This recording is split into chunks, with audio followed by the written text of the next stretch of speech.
ওই টাইমে যখন চাঁদ দেখতে, যেমন আজকে চাঁদ দেখা কমিটি বলবে চাঁদ দেখতে, অথচ চাঁদ গতকালকের উদয় হয়েছে। নিচে ক্যালেন্ডার নিবে, চাঁদ থাকবে, সবাই স্থির ভাবে দাঁড়িয়ে এই ক্যালেন্ডার বই কিনে নিয়ে যাবেন।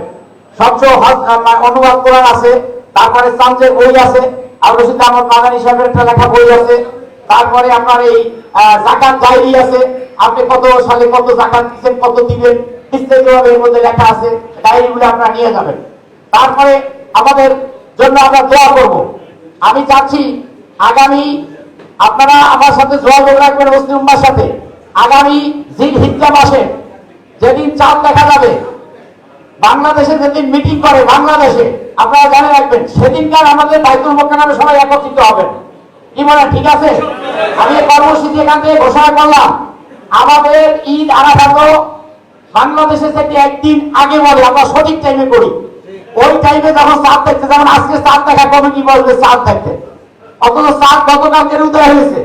সূর্যগ্রহণের পর চাঁদ কি থাকে, চাঁদ উদয় হয়। সুতরাং আগামী এই আপনার যুলহিজ্জা মাসে বাংলাদেশে যেদিনকে ইসলাম ফাউন্ডেশনের মিটিংয়ে বলবে চাঁদ দেখা কমিটি, আপনারা সবাই দাওয়াত দিয়ে দিলাম, বাইতুল মোকাররমে থাকবেন, গেটে থাকবেন। আমরা সেখানে স্মারকলিপি দেবো, আমরা সেখানে আমরা ন্যায়ভাবে আমাদের দাবি দেওয়া তুলে ধরবো। কিন্তু দুঃখজনক ব্যাপার, আপনারা আসেন না। আমাদের বিভিন্ন সেমিনার হয়, বিভিন্ন প্রোগ্রাম হয়, আপনার প্রোগ্রামগুলোতে থাকবেন। হে আল্লাহ,